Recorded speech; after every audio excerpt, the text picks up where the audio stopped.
네, 안녕하세요. 10월 마지막 10월 31일 짱목과 말씀수다의 시간입니다.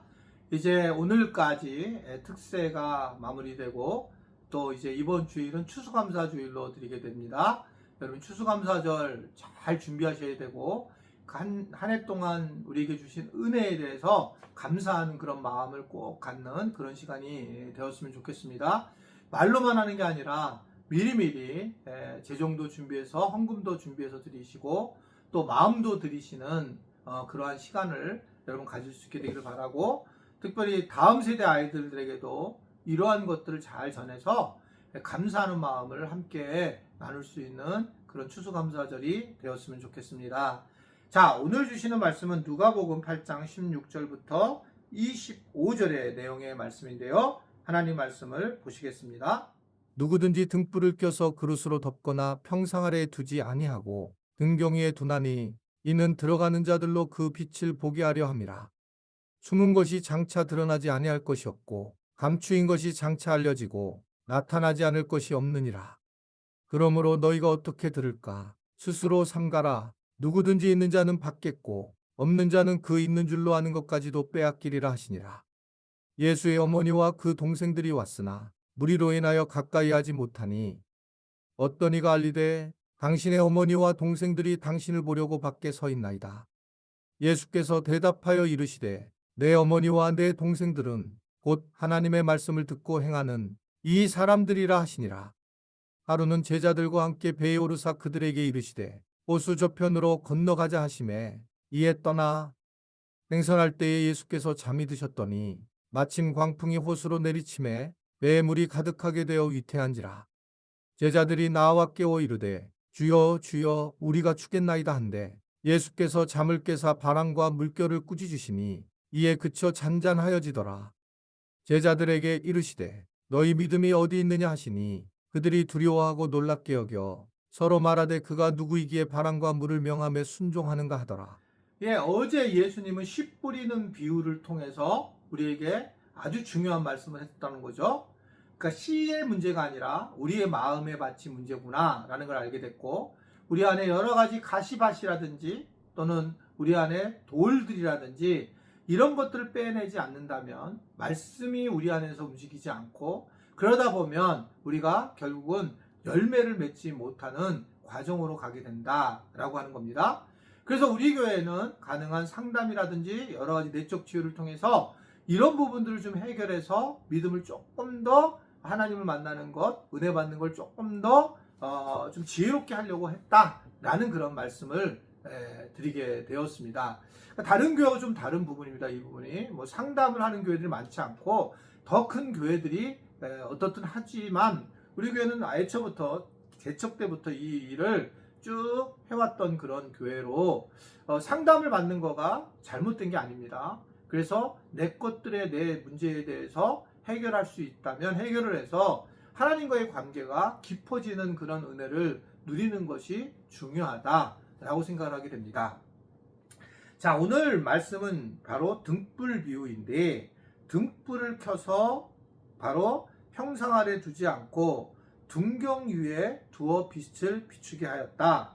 하나님의 진리의 말씀도 결국은 드러나며 알려지게 될 것이다 라고 그렇게 이야기를 하고 있는 겁니다. 그러니까 하나님께서 그냥 다이렉트로 움직이시지 않고 항상 어떻게 되면 간접적으로 하시는 거예요.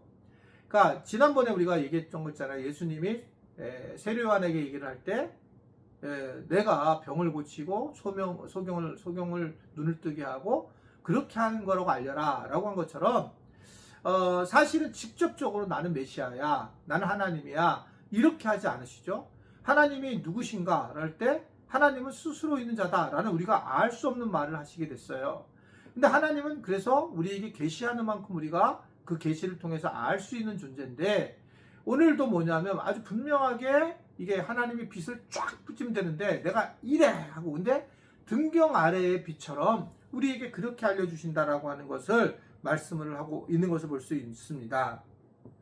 결국은 우리가 말씀에 대해서 좀 더 집중하고 말씀을 만나려고 하는 것이 굉장히 중요하다라고 하는 겁니다.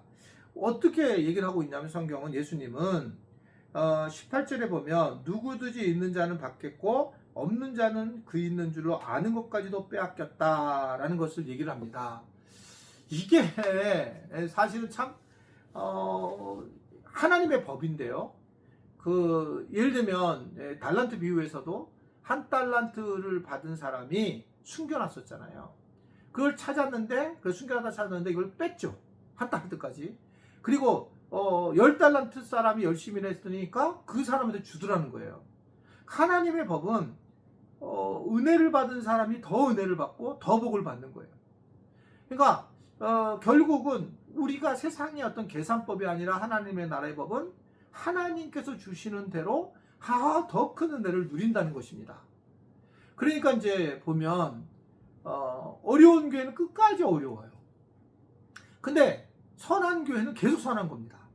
그러니까 이게 저도 느껴지는 거예요. 저희 교회도 더 이렇게 이제 어느 정도 재정적인 여유가 생기는데 더 플로잉을 하는 분들이 많아요. 선교를 위해서 또는 누가 오면 섬기기 위해서. 그러니까 도와주시는 거예요, 복을요. 교인들이 더 복을 받기 위해서 더 사랑을 나누게 되는 그런 모습을 보면서 정말 우리 교회가 건강하고 행복한 교회라고 하는 것을 느끼게 됩니다. 그런데 어려운 거는 더 어려워지는 겁니다. 이게 개인도 그래요. 개인도 굉장히 내 경험으로는 정말 돈을 아끼고 숨기고 이런 사람들은 물론 뭔가 더 좋을 수도 있겠지만 나중에 보면 이런 사람들이 결국은 가난해지고 결국은 더 하나님께 복을 누리는 삶을 살지 못하는 경우를 너무 많이 봤어요. 너무 많이. 정말 신기합니다. 그런데 그렇지 않고 힘들게 어렵게 했지만 나중에는 하나님 채워주시는 것을 보게 되는 것을 많이 느끼게 됩니다. 저는 제일 바보가 내가 옛날에 청년 때 어떻게 신앙생활 했는데 라고 하는 얘기를 하는 사람이에요. 지금은 막 신앙생활이 개판인데 옛날에는 이렇게 했다. 그렇게 얘기하면서 옛날 거를 먹어 살려고 하는 겁니다. 그러면서 지금 현재의 삶은 헌금도 열심히 안 하고 봉사도 열심히 안 하고 그냥 불평이 많은 그런 사람으로 자리 남아있는, 아주 잘난 체는 하지만 실제로는 믿음이 깊어지지 않은 이런 사람들의 모습이 보여요. 그러니까 그것은 왜 그러냐면 정말 하나님 앞에 현재의 내가 어떤 모습으로 살아가는지에 대해서 고백하고 나가야 되는데 그렇지 않고 살아갈 때가 너무 많이 있기 때문에 그렇습니다. 오늘 예수님은 이런 얘기를 해요. 같은 가족들이 왔을 때 이분들에 대한 어떻든 간에 칭찬을 하는 장면이 나옵니다. 예수님에게 진짜 하나님의 말씀을 듣고 행하는 이 자들은 곧 이 사람들이다 라고 하면서 21절에 내 어머니와 내 동생에 대해서 얘기를 합니다. 그런데 그 뒤에 제자들은 함께 배에 올랐다가 행선할 때 광풍이 내려지니까 이들이 굉장히 두려워하는 그런 모습을 보이게 되는 겁니다. 그러니까 실제 삶에서 어려워지니까 이들이 막 두려워하니까 예수님께서 이미 앞에서 말씀을 듣고 그 말씀이 실제로 받아들이는 사람이 진짜인데 말씀만 아메야만 하고 실제로 이런 환경에 막 어려운 일이 오니까 막 난리치고 이런 모습에 대해서 예수님 분명히 말씀하는 거예요. 말씀에 반응하는 것이 훨씬 더 중요하고 실제 삶에 이 말씀을 적용시키는 것가 매우 중요하다라고 하는 것을 전해주고 있습니다. 이해되시겠죠? 아무쪼록 우리 지체들도 오늘 말씀을 잘 이해하시면서 말씀 중심으로 살아가는 것뿐만 아니라 말씀을 듣고 순종하고 그리고 가진 것을 더 가질 수 있는 하나님의 복을 누리는 우리 지체들이 되기를 바랍니다. 이번 추수감사절에도 큰 은혜를 누리시기를 바라고 이틀 후에 우리 추수감사절 때에 하나님 앞에 영광을 돌리는 우리 모든 지체들이 되기를 바랍니다. 기도하겠습니다. 하나님 아버지, 10월 마지막 날입니다. 우리에게 은혜를 주셔서 감사하고 이번 추수감사절을 통해서도 주님이 살아계시는 것을 느끼는 우리 모두가 되도록 도와주시고 늘 감사의 조건들이 가득하도록 저희들을 부어주시고 인도하여 주옵소서. 예수님의 이름으로 기도드리옵나이다. 아멘.